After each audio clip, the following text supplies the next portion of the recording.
dapat nikmat sudah dia dapat. Jadi kita buat ibadah. Sudah tentu akhlak Kita kat Mekah hati kita bersih tu kan.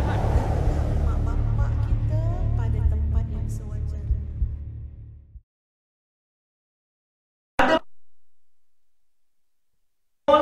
Nak rakam, tulis lagi baik. Kalau ingat boleh juga, tapi selalunya wifi sama je. Yang mana faham, tak faham sudah. Yang pertama, rezeki yang telah dijamin. Jangan risau. Allah Ar-Rahman Ar-Rahim. Dalam Al-Quran ada 114 surah. 113 surah dimulai dengan Bismillahirrahmanirrahim, termasuk surah Al-Fatihah. Tuan-tuan puan-puan kena ingat Al-Fatihah, ayat pertama dia Bismillahirrahmanirrahim tau. Ya, itu ayat yang pertama. Baik, satu sahaja surah yang tak ada bismillah, iaitu surah At-Taubah. Dalam tafsir Ibnu Katsir meriwayatkan kenapa Allah tidak meletakkan kalimah basmalah di awal surah At-Taubah, surah yang ke-9. Sebab menunjukkan kemurkaan Allah Subhanahu wa taala. Menunjukkan kemurkaan, tapi nama surah At-Taubah. Jadi nak menunjukkan jangan risau murka Allah ataupun Allah tunggu taubat kita. Ya. Baik. Yang pertama, rezeki yang dijamin. Firman Allah Subhanahu wa taala, a'udzu billahi minasyaitonir rajim. Wa ma min dabbatin fil ardi illa 'ala Allahi rizquha wa ya'lamu mustaqarraha wa mustawda'aha kullun fi kitabim mubin. Wa ma min dabbatin, tidak ada satu makhluk yang melata pun, yang bergerak pun di muka bumi ini yang tidak dijamin oleh Allah akan rezekinya. Apa yang melata di muka bumi ni tuan-tuan? Cuba sebut. Gajah, lembu, tapi ya, guinea pig, hamster, semualah. Tambah-tambah kalau kita marah, kita ada sebut satu menatang tu, rendah-rendah warna pink. Nak kata kambing bukan kambing, hidungnya mancung ke atas ya.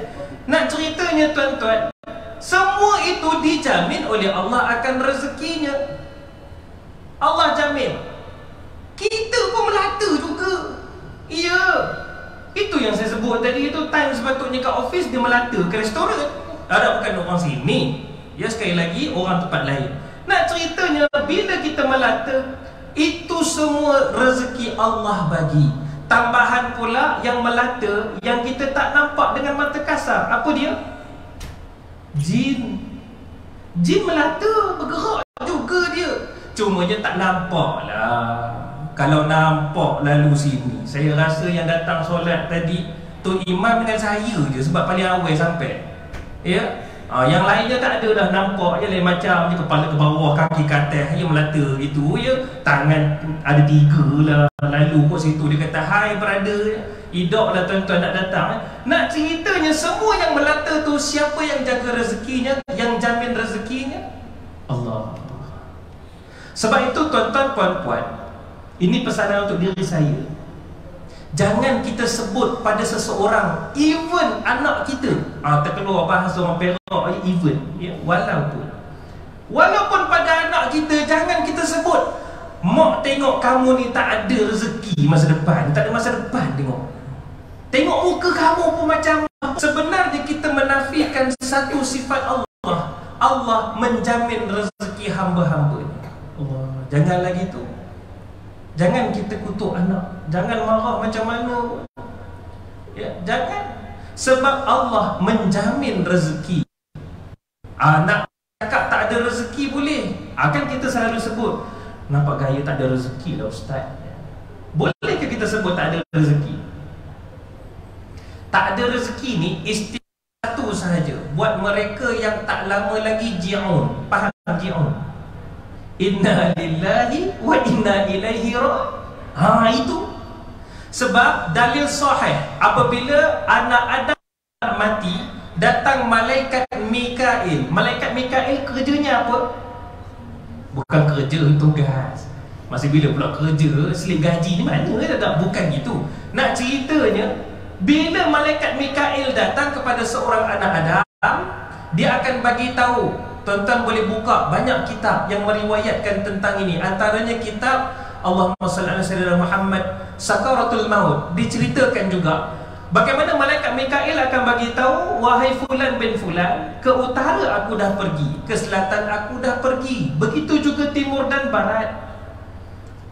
Maka tiada lagi rezeki untuk kamu. Tu baru betul tak ada rezeki. Ini kadang kita kuih itu je ya. Tak neneh je tu, tak ada rezeki lah ya. Jangan gitu ya. Jadi tuan-tuan dan puan-puan, apabila selesai dia maklum, waktu tu barulah anak Adam tu dia dah tahu bahawasanya dia akan pergi. Lepas tu datanglah malaikat Azrail. Azrail datang buat apa? Berkenalan ke? Tidak, mana ada awak nama apa? Kata dia datang nama Smeon ke? Ya, Jetun ke? Dia tarik gitulah nyawa ya. Baik, itu dia. Yang pertama, rezeki yang telah ayat yang saya bacakan tadi surah Hud ayat yang ke-6. Catat ya, ingat boleh juga macam yang saya katakan wifi tak laju. Baik. Yang kedua, rezeki kerana usaha. Ya betul, jamin-jamin juga. Jangan pula jadi alasan, bang tak pergi kerja ke hari ni. Awak tak dengar ke Da'i Hadari cakap semalam ya? Setiap anak Adam kita yang melata ni, Allah dah jamin rezeki. Itu malah mana maunya, dia kena usaha. Yang kedua, rezeki kerana usaha. Allah bagi tahu dalam Al-Quran surah An-Najm ayat yang ke-39. Saya ulang, surah An-Najm ataupun An-Najm ayat 39. A'udzu billahi minasyaitonir rajim. Wa an laysa lil insani illa ma sa'a. Maksudnya, tidaklah manusia mendapatkan apa-apa kecuali apa yang dikerjakannya. Tidaklah manusia mendapatkan apa-apa kecuali apa yang dikerjakannya. Usaha, kena usaha. Sebab itu tuan-tuan, pada tahun 1875, bapa pemodenan dan juga bapa revolusi Zionis yang namanya Theodor Herzl. Theodor Herzl. Nampak? Jenuh nak sebut. Theodor ni dia bagi tahu nak menguasai dunia, dia himpunkan, dia satukan orang-orang Zionis, orang-orang Yahudi pada tahun 1875. Dia nak menguasai dunia. Pada 10 tahun kemudian 1885 dalam convention Yahudi, Jews Convention di Paris. Paris kat mana? Perancis. Dia kata apa? 10 tahun kemudian ya, dia kata kita nak menguasai ekonomi dunia. Waktu tu Islam berpusat di mana? Di Uthmaniyah, Turki. Waktu tu Sultan Abdul Hamid mendapat laporan. Kata Sultan Abdul Hamid kepada pembesar-pembesar di bawahnya, mana mungkin Yahudi bermimpi untuk menguasai dunia dengan ekonomi. Sekarang 2022, siapa yang menguasai ekonomi? Allah menyatakan dalam ayat yang saya bacakan tadi, wa alaysa lil insan, bukan wa alaysa lil muslimin. Manusia takkan dapat apa-apa kecuali apa yang diusahakannya. Sekarang kita tak usaha, sebab tu kita jatuh. Mereka dah rancang lama, kita yang lalai. Macam dah dengar tapi itulah hakikat. Tuan-tuan, bukan saya nak puji Zionis, tak pernah saya ni orang Zionis. Saya terintas je. Nak ceritanya tuan-tuan, nak bagi tahu mereka dah berusaha. Sama juga dengan ekonomi kita. Cuba tengok kedai runcit orang Melayu buka ke berapa? Kedai runcit jual ikan, jual ayam, buka ke 10. Mana maunya. Cuba tengok kedai yang bangsa lain. Saya tahu lah kalau saya sebut sekarang ni tengah live ni, inilah ceramah terakhir saya ya. Nak ceritanya tuan-tuan, mereka bangsa lain buka kedai runcit kau apa? Kita orang nak tidur balik. Mana mahu tuan-tuan. Dia nak ceritanya mana usaha kita. Itu belum cerita lagi ni Ramadan, lagi 2 bulan, sebulan setengah, 2 bulan. Dah usaha belum Al-Quran? Dah hafal belum? Ustaz, jangan tanya boleh. Ceramah dah lah. Baik, minta maaf ya. Kadang-kadang tu lah terkena ya. Minta maaf lah. Nak ceritanya tuan-tuan, Allahu Akbar, dekatlah dengan Al-Quran. Sebab bulan Ramadan diturunkan padanya Al-Quran. Inna anzalnahu fi lailatul qadr. Diturunkan padanya dalam Lailatul Qadar tu, Al-Quran tu. Ini dah tahun lepas kalau jadi imam di rumah, isteri pun dah tahu, Ustaz, suami saya kalau jadi imam, qul huwallahu ahad, qul a'udzu birabbil falaq, qul a'udzu birabbin nas, tabat yada. Panjang sikit, qul ya ayyuhal kafirun, Ustaz. Itulah rutinnya ya. Hafal Al-Quran tuan-tuan. Kadang tu dia hafalnya malas. Jadi tiba-tiba tu imam tak datang, katalah da'i hadari tak dapat datang ya. Awak lah imam. Apa pula awak lah? Aku dah azan, engkau lah katanya ya. Dia pun jadi imam. Nervous, tak pernah hafal Al-Quran ya, tak pernah usaha hafal Al-Quran, dia pun jadi imam. Allah, ni tangan ni vibrate mengalahkan Samsung ya. Ada ke Samsung user sini marah pula ya. Allahu Akbar. Dia pun baca Alhamdulillah sampai habis Al-Fatihah. Dengar-dengar orang kat sampai belakang dah. Amin. Sudah nervous. Maka jadi situasi pertama, apa dia? Baca tak jumpa jalan keluar. Nervous punya. Macam mana tu Ustaz? Baca qul ya ayyuhal kafirun ni malah ini. Qul ya ayyuhal kafirun a'budu ma ta'budun wa la a'budu ma a'budu wa la ana ma 'abadtum wa la antum 'abidun wa la ana 'abidum ma 'abadtum. Ulang tu minit. Nervous, hafal Quran pun tidak belakang lakum dinukum. Tu kuat tu teguhnya tu. Jadi dia pun lakum dinukum waliyadin, rukuk sujud, bangun rakaat kedua. Rukuk lagi ramai. Sudah. Rakaat pertama tak keluar. Kena baca yang pendek udahlah katanya. Dia pun bacaan yang pendek. Tapi masalahnya kerana tak hafal Quran, malas dekat dengan Al-Quran, dia jadi situasi kedua. Tadi tak jumpa jalan keluar, ni masuk kopi tu. Macam mana pula Ustaz? Dia pun baca wal 'asr innal insana lafi khusr. Ni sebab menggeletar sangat. Illal ladzina amanu wa 'amilus solihati falahum ajrun ghairu mamnun. Fama yukazzib.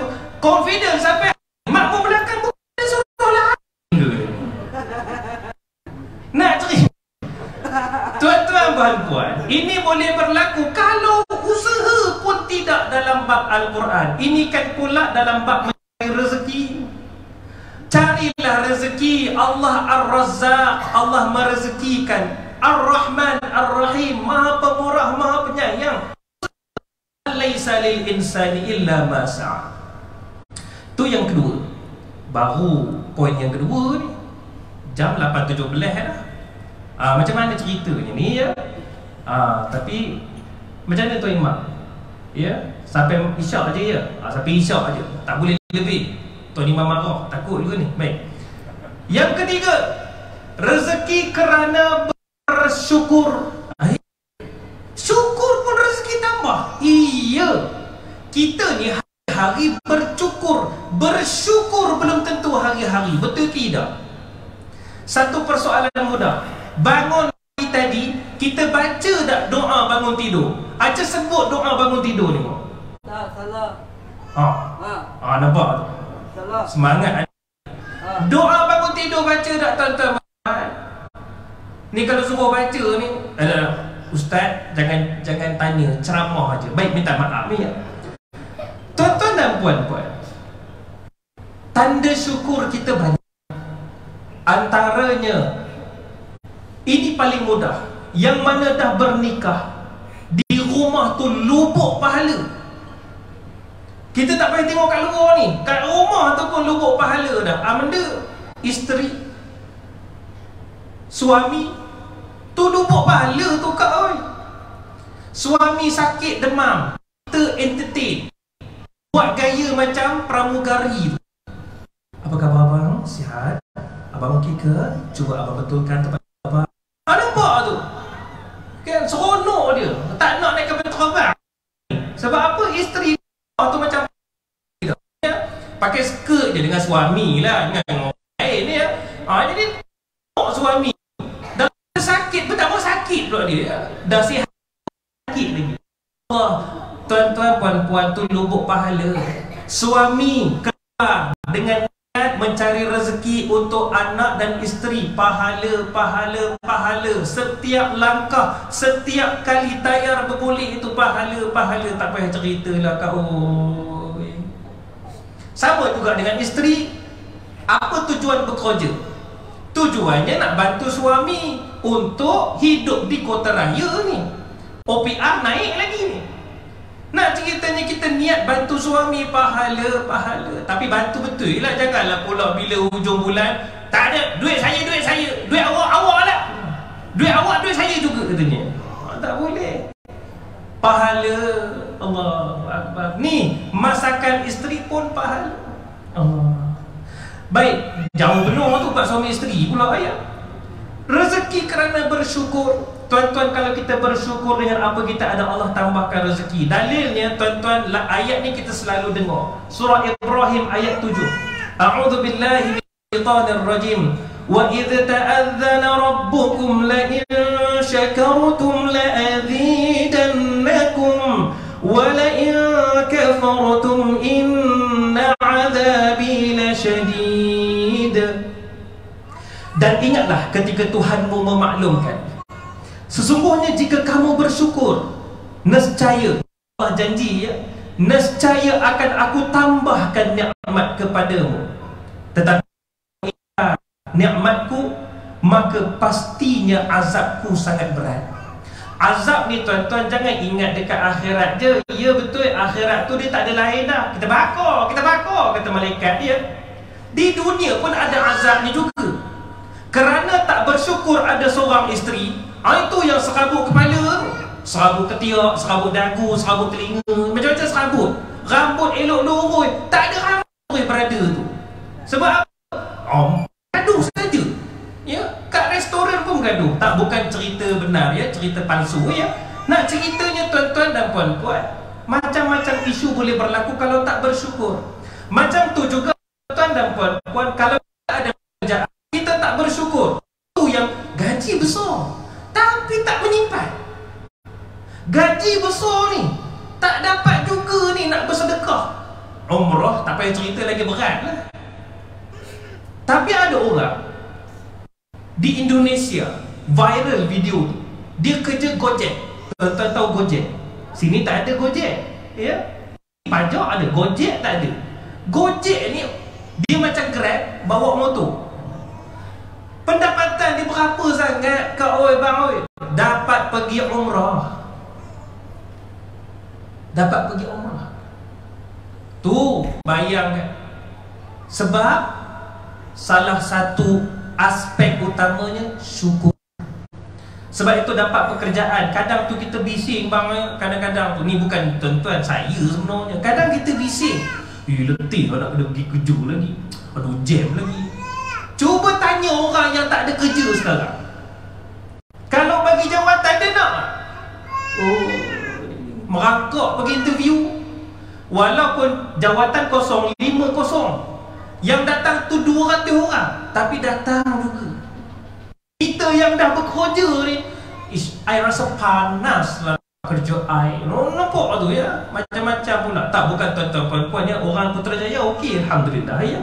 Jadi syukurlah, kerana bersyukur Allah janji dalam surah Ibrahim, Allah akan tambah nikmat. Kalau kamu kufur, azab amat pedih. Tuan-tuan, itu yang ketiga. Yang keempat, rezeki dari jalan yang tidak disangka-sangka. Rezeki yang tidak diduga. Tahu-tahu dapat, mana datang. Allah nyatakan dalam surah At-Talaq ayat 2 hingga 3. Ayat ni famous. Kita selalu tengok sebelum ni di dinding-dinding restoran. Ayat Allah panggil ayat 1000 dinar. Kenapa dipanggil 1000 dinar, tuan-tuan? Sebelum saya nak bacakan, kenapa? Kenapa ulama meletakkan nama ayat ni 1000 dinar? Habis ayat lain dinarnya berapa ya?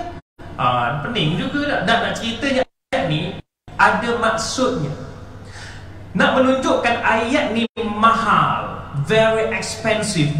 Kata orang kampung saya Teluk Intan, sangat mahal. 1 dinar bersamaan 4 gram emas tulis. Kalau 1000 dinar, 1 gram berapa sekarang kau emas? 1 gram 260 akan dengan 4, itu 1 dinar. Kalau 1000 dinar, sebab itu kalau ada sebuah negara Islam yang menggunakan mata wang dia dinar, negara tersebut paling kaya di dunia, mengalahkan negara paling kaya sekarang ni, United Kingdom. Sebab United Kingdom 1 pound sterling bersamaan dengan RM6. Kalau ada sebuah negara yang menggunakan dinar, 1 dinar bersamaan dengan RM1000, negara mendem. Kita tukar RM1000 dapat RM1 di. Tu kaya betul itu. Tapi tak, kalau ada cubaan untuk dinar, negara tersebut akan diserang ya. Negara Islam. Baik, ayat dia, a'udzubillahi minasyaitonir rajim. وَمَنْ يَتَّقِ اللَّهَ يَجْعَلْ لَهُ مَخْرَجًا وَيَرْزُقْهُ مِنْ حَيْثُ لَا يَحْتَسِبُ وَمَنْ يَتَوَكَّلْ عَلَى اللَّهِ فَهُوَ حَسْبُهُ إِنَّ اللَّهَ بَالِغُ أَمْرِهِ قَدْ جَعَلَ اللَّهُ لِكُلِّ شَيْءٍ قَدْرًا. Kita highlight yang 2 yang pertama. Wa may yattaqillaha yaj'al lahu makhraja. Tuan-tuan, puan-puan, dengar elok. Barang siapa yang bertakwa kepada Allah, nescaya akan dijadikan baginya jalan keluar dari sebarang masalah. Apa masalah sekarang, tuan-tuan? Cuba tuan-tuan sebut. Kalau tak segan, apa masalah tuan-tuan sekarang? Macam-macam, Ustaz. Masalah duit tak cukup, gaji baru ni masuk pun habis balik kampung. Tahun baru Cina yang kaya, saya pun habis duit katanya ya. Meluahkan perasaan tu ya. Tu balik rumah mertua. Kalau balik rumah dia lain pula. Happy je ya. Nak ceritanya tuan-tuan, puan-puan, apa masalah kita? Anak tak dengar cakap. Apa lagi? Isteri tak dengar cakap. Kita yang dengar cakap isteri lain tu ya. Nak ceritanya apa sahaja masalah, sebenarnya ada jalan keluar. Apa jalan keluarnya? Wa may yattaqillah, bertakwa kepada Allah. Tuan-tuan ingat tak, Nabi Ibrahim ajar kalau anak ni nak solehkan anak macam mana? Selepas Kaabah kembali siap dibinakan semula, tuan-tuan kena faham ya, Kaabah first time dibuat oleh Nabi Adam. Sebagai tanda syukur Nabi Adam kepada Allah dapat bertemu kembali Hawa setelah 40 tahun terpisah, turun dari surga. Jadi dibina semula oleh Nabi Ibrahim. Selesai atau ayat 40, tuan-tuan boleh cek antara dua tu, saya terlupa. Doa dia, Rabbi ja'alni muqimas salah wa min dhurriyyati Rabbana wa taqabbal du'a. Wahai Tuhanku, jadikanlah diriku muqimas salah, tetap mendirikan salat, wa min zurriyyati, dan zuriatku. Siapa sebelah dia? Nabi Ismail. Allah. Persoalan saya, bila last kita berdoa anak duduk sebelah? Ustaz jangan tanya, saya kata ceramah je, baik minta maaf ya. Rabbana wa taqabbal du'a, wahai Tuhan kami, makbulkanlah doaku. Nampak? Itu cara yang ditunjuk. Ada adalah jalan keluarnya takwa. Dan dalam ayat tersebut juga, dan Allah dahlah ada masalah ditunjukkan jalan keluar. Lagi Allah bagi apa? Wa yarzuquhu min haitsu la yahtasib, dan akan direzekikan kepadanya dari jalan yang tak disangka-sangka. Baik, saya nak tanya abang-abang lah yang mana mungkin dah bersama, mungkin dah pencen. Ingat tak mula-mula zaman baru masuk kerja, gaji berapa bang? 300. Lebih kurang abang haji ya? 300. Masa tu duduk rumah bujang, itu pun tak cukup. Makan kena sorok-sorok. Sebab apa? Takut member pun sentak juga, dia ambil juga Maggi kita ya. Nak ceritanya, waktu tu kalau balik kampung, orang tanya bila nak kahwin mat, agak-agak confident tak boleh jawab minggu depan ataupun bulan depan. Confident hidup dah, katanya gaji 300 aku pun tak lepas ada. Nak ceritanya itu zaman tu. Soalan saya sekarang, apa yang tuan-tuan puan-puan ada? Apa yang kita ada? Siapa yang bagi? Allah. Kalau kita fikir gitu pun cukup lah. Kita boleh tertunduk malu kepada Allah Subhanahu Wa Taala. Allah bagi kita rezeki dari jalan yang tak disangka-sangka. Baik, saya kena cepat ni. Oi, dah masuk Isyak. Apa? 39, 10 minit lagi. Baik, yang kelima, rezeki kerana istighfar. Istighfar pun rezeki masuk. Iya, bukan saya cakap. Kalau saya cakap boleh kata saya menipu lah. Ini Allah bagi tahu. Cuba tengok dalam surah Nuh ayat 10 hingga 11. Ni banyak dah ayat Al-Quran saya bagi ni. Tuan-tuan ingat ya? Tak apa, TikTok ada. Tak apalah, TikTok ada ya. Surah Nuh ayat 10 hingga 11. Firman Allah, A'udzu billahi minasy syaithanir rajim.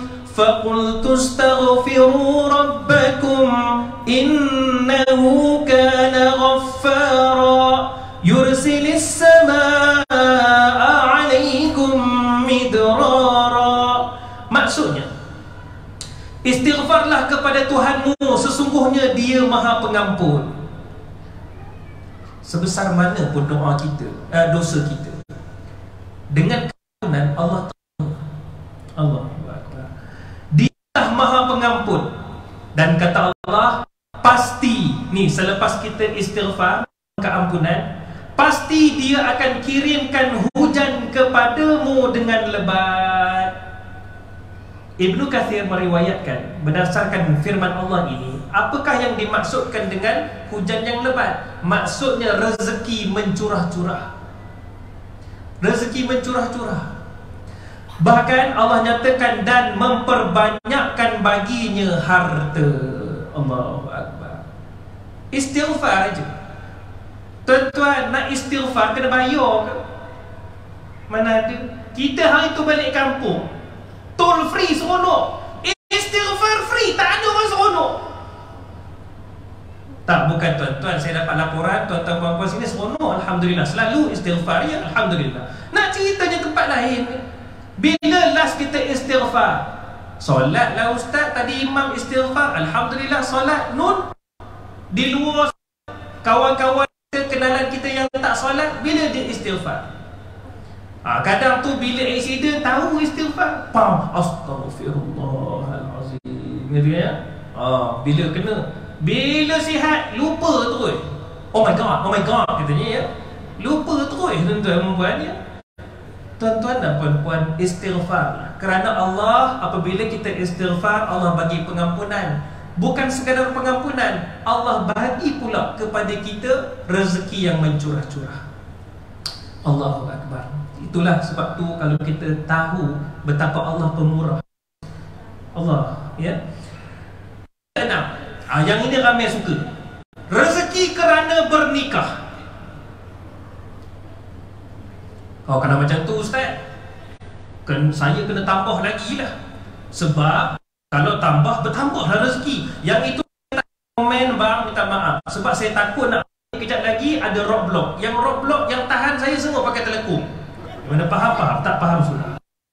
Surah Nur ayat 32. A'udzu billahi minasyaitonir rajim. Wa ankihul ayama minkum was-salihin min ibadikum wa imaikum in yakunu fuqara yughnihimullahu min fadlihi wallahu wasi'un alim. Dan nikahkanlah orang-orang yang masih bujang antara kamu. Yang masih bujang. Yang bujang 3 tak termasuk, sabar ya. Dan nikahkanlah orang yang masih bujang antara kamu, dan juga orang-orang yang layak dari hamba sahayamu, baik lelaki perempuan. Tuan-tuan, apa kata Allah? Jika mereka miskin, maka Allah akan berikan kecukupan kepada mereka dengan kurniaannya. Dalam mazhab Asy-Syafi'i, sebelum saya ditanyakan, saya jawab dulu. Sebab sebelum ni saya tazkirah, tak silap saya masjid USJ 1 pun. Habis je kuliah datang, Ustaz, saya ni pernah menghalang perkahwinan anak saya. Bagaimana hukum sebenarnya? Jadi saya bagi tahu siap-siap ya. Dalam mazhab Asy-Syafi'i, katakanlah kalau seorang bakal suami kepada anak kita, ya anak kita perempuan lah ya, jangan lelaki pula ya. Bukan pelik juga zaman sekarang ni, zaman pelangi ni ya. Nak ceritanya tuan-tuan puan-puan, kalaulah bakal suami anak kita tu solat tak jaga, adab pun tak ada, Quran pun tak tahu. Oh, Quran ada kan? Dia kata ya. Kita tanya dia, Quran dah tahap mana dah? What is Quran? That is problem ya. Jadi kalau begitu, katakanlah bapanya nak menghalang perkahwinan dengan anak perempuannya, boleh halang. Tapi kalaulah bakal menantu tu solat sunat lagi banyak daripada bakai pak mentuanya, solat sunat pun lagi banyak daripada bakai pak mentuanya, Quran pun lagi dahsyat daripada bakai pak mentuanya, kalau pak mentuanya nak halang, tak boleh. Masalahnya ustaz, parti dia lain. Tak kira parti-parti lah, sekarang masalah juga ya. Nak ceritanya tuan-tuan puan-puan, tak boleh halang. Sebab apa? Jangan risau nak nikahkan anak. Masalahnya ustaz, bahkan suami anak saya tu kerjanya bawa makanan je ya. Kalau bawa makanan tu diam niaga tak apa, ni bawa makanan orang lain niaga. Dapat berapa sangat ustaz katanya ya. Tuan-tuan puan-puan sabar. Allah janjikan apa dia? Jangan risau, kerana jika mereka miskin maka Allah akan berikan kecukupan kepada mereka dengan kurnianya. Kita dulu mula kahwin ada apa? Ada kipas ustaz. Masalah kipas tu pun orang bagi hadiah kahwin. Ingat, masa kita mula kahwin dulu tidur pun ada tikar je ya. Jenuhkan aku belakang gini je berbekas lain tikar tu. Ingat tuan-tuan puan-puan ya. Nak cerita akak dah gelap tu, dia lah tu ya. Nak ceritanya tuan-tuan puan-puan, Allah bagi, kalau kita niat ikhlas dirikan rumah tangga, Allah bagi rezeki, Allah bagi kecukupan ya. Tapi masalah juga zaman sekarang, dulu dia kutuk menantu dia. Bila menantu dia jadi jutawan, papa sebenarnya nak bagi ujian dekat kamu dulu, nak bagi semangat. Lain pula drama jadinya ya. Jangan gitu ya. Baik, 3 minit lagi. Yang terakhir lah, 2 lagi. Second last, rezeki kerana anak. Tuan-tuan, firman Allah dalam surah Al-Isra ayat 31. A'udzu billahi minasyaitonir rajim. Wa la taqtulu auladakum khasyata imlaq. Nahnu narzuquhum wa iyyakum. Inna qatlahum kana khit'an kabira. Firman Allah, dan janganlah kamu bunuh anak-anakmu kerana takut miskin. Kamilah yang akan menanggung rezeki mereka, dan dari situ juga rezeki bagi kamu. Sebab itu tuan-tuan puan-puan, jangan sekali-kali kita kata dekat anak kita, kamu ni menyusahkan. Jangan. Sebab tuan-tuan tengok ayat surah Al-Isra ayat 31. Kata Allah, Allah tanggung rezeki anak. Dan dari rezeki anak tu sebenarnya rezeki bagi kita. Maksudnya apa? Kita menumpang rezeki anak. Sebab itu tuan-tuan, kalau suami ketua keluarga yang bagus, katalah dia naik pangkat, dia dapat anugerah lah ya, pengarah terbaik, ya, orang pengundi dia dapat pengarah terbaik. Orang tanya dia, tuan, apakah rahsia tuan menjadi pengarah terbaik? Kalau dia betul-betul, dia akan jawab apa? Sebenarnya ini adalah saya menumpang rezeki isteri dan anak saya. Tu. Tapi selalunya lain ya.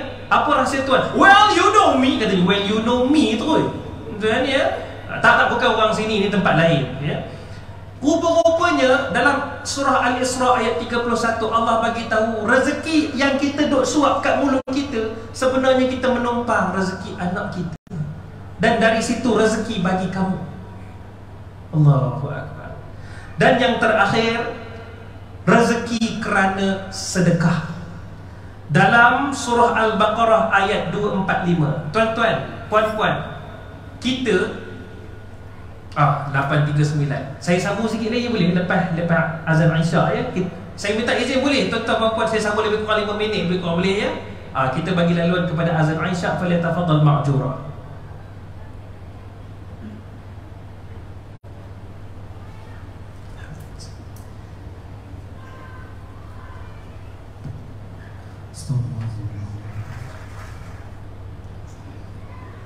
Allahu Akbar, Allahu Akbar,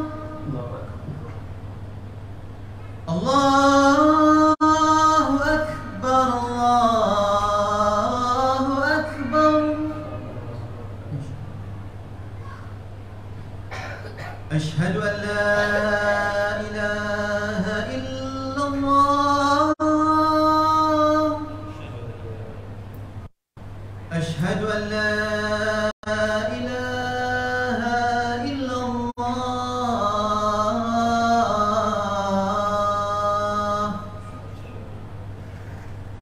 أشهد أن محمدًا رسول الله.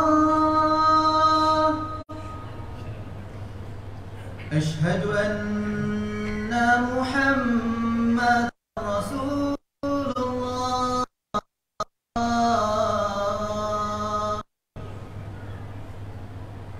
هيا على الصلاة.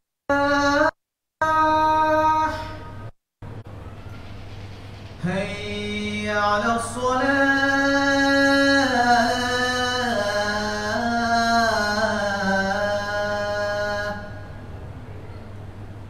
هيا على الفلاح. هيا على الفلاح.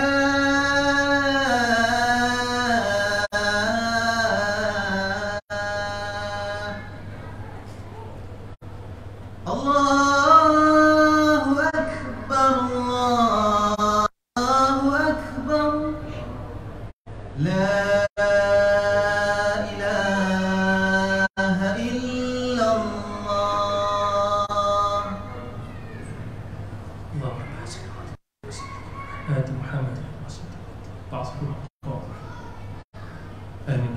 InsyaAllah saya pinjam masa tuan-tuan sikit je, lepas tu kita akan sama-sama solat jemaah ya. Baik, yang terakhir rezeki kerana sedekah. Tuan-tuan cuba tengok surah Al-Baqarah ayat 245. Tapi sebelum tu saya nak tanya tuan-tuan puan-puan, rezeki kita dapat daripada siapa? Allah. Tapi kalau tuan-tuan tengok ayat ni, balik kejap lagi tengok surah Al-Baqarah ayat 245. Akan rasa ya Allah, malunya Allah. Firman Allah, "Man dzalladzi yuqridullaha qardan hasana fayudha'ifahu lahu ad'afan katsira wallahu yaqbidu wa yabsutu wa ilayhi turja'un."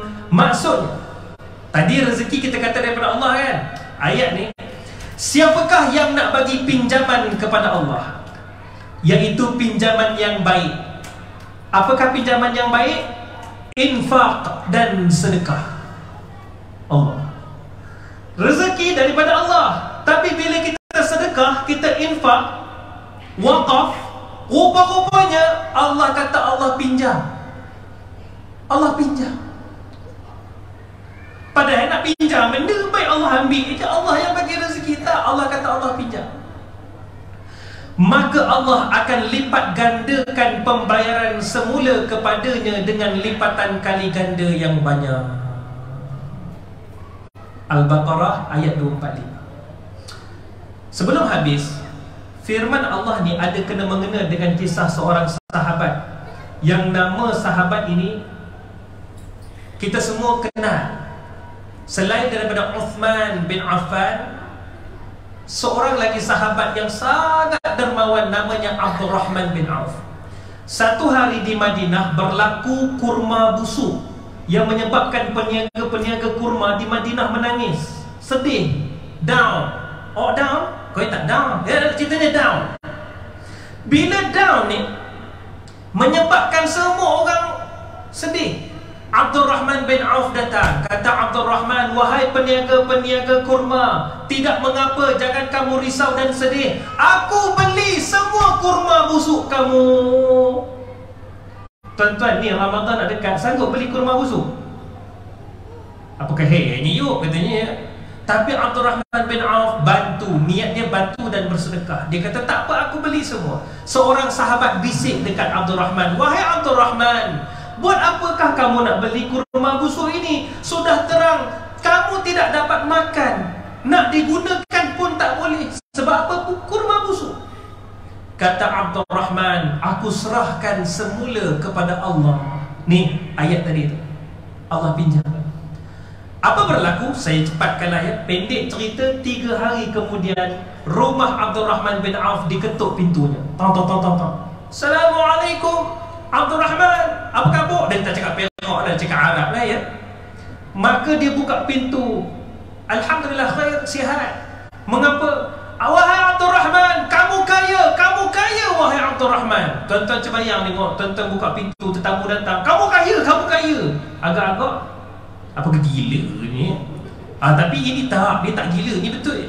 Abdul Rahman bin Auf kata, kenapa kamu kata begitu wahai sahabat? Kata si yang datang ketuk pintu tu, di tengah kota Madinah ada seorang pembesar, wakil kerajaan Yaman. Kejap, kita kalau drama dia babak sini, kita sini dulu ya. Ni babak di Yaman ya. Rupanya di Yaman berlaku wabak sakit kulit yang menyebabkan rakyat Yaman, termasuklah orang yang berada di istana Yaman, sakit kulit. Tabib, dulu tabib, sekarang ni dia ada ketua pengarah kesihatan ya. Lebih kurang lah ya. Jadi ketua pengarah kesihatan dia pun buat press conference ya. Dia kata tak ada cara lain untuk ubati sakit kulit ni hanya dengan menggunakan kurma yang busuk dicampurkan dengan air, water. Orang Putrajaya kan, water dicampurkan dengan water, air, maka dicampurkan ke mujarab, akan sihat. Kata pembesar Yaman, ambillah separuh kekayaanku, bawa harta ini sesiapa sahaja yang ada kurma busuk. Maka pembesar tersebut pergi ke satu negeri yang terkenal dengan kurma, namanya kalau pergi umrah confirm akak-akak lama benar menyopingnya. Kat mana kurma paling terkenal? Madinah. Bila sampai di Madinah, tengok-tengok peniaga kurma, tak ada dah kurma busuk. Ada dekat siapa? Abdul Rahman bin Auf. Diceritakan oleh ulama sirah, kekayaan yang diterima oleh Abdul Rahman bin Auf 18 kali ganda daripada nilai yang dia beli daripada peniaga-peniaga kurma dahulu. Tak percaya pada takdir Allah? Lihat balik firman Allah. Yakinlah Allah ada. Allahumma ana, Allahumma ana, Allahumma ana, bersama dengan kita. Baiklah, jangan lupa terus menonton Tanyalah Ustaz, biar tahu jangan keliru. Setiap hari 24 hanya di TV3 dan TV9. Dan jangan lupa dengarkan Zayan, destinasi nasyid anda. Yang ini bos suruh. Bos kata nak pergi ceramah boleh, kena promote ya. Sebelum habis, tuan-tuan dan puan-puan, ini bukan untuk saya, ini adalah untuk bekas jiran saya dulu, iaitu Puan Izzah dari Rumah Amal Titian Baiti Al-Jannah. Saya dah minta izin kepada pihak jawatan kuasa surau. Puan Izzah ni dia ada bela 83 anak-anak asnaf zakat, anak-anak fakir miskin, dan dekat situ ada juga anak hasil dari sumbang mahram. Do you understand? No, I tell you. Dekat situ, budak dekat situ ada yang ibunya, ayahnya pak saudara dia. Abang rogol adik dapat bayi tu. Ada juga dekat situ ayahnya atuk ni. Ada juga dekat situ, ni welcome to akhir zaman ya. Ayah ayangnya. Jadi bapa durjana ni dah jatuh hukum. Jadi anak-anak ni dijaga oleh Puan Izzah. Tuan-tuan boleh pergi ke Facebook Rumah Amal Titian Baiti Al-Jannah. Dekat situ ada nombor akaun, ada nombor telefon Puan Izzah. Kalau nak pergi, bagi dengan tangan tuan-tuan puan-puan sendiri, lagi dukung bayi itu. Nangis ya. Automatik dukung bayi tersebut. Ya, saya sendiri nampak dekat dalam ya, dukung bayi itu menangis ya. Nasib baik tak ada orang rakam waktu tu. Nak ceritanya tuan-tuan puan-puan boleh bagi sendiri sumbangan tu. Itu cara yang pertama. Cara yang kedua, ada nombor akaun dekat Facebook tersebut, Rumah Amal Titian Baiti Al-Jannah. Cara ketiga boleh melalui saya. Jangan risau, satu saya tak ambil ya.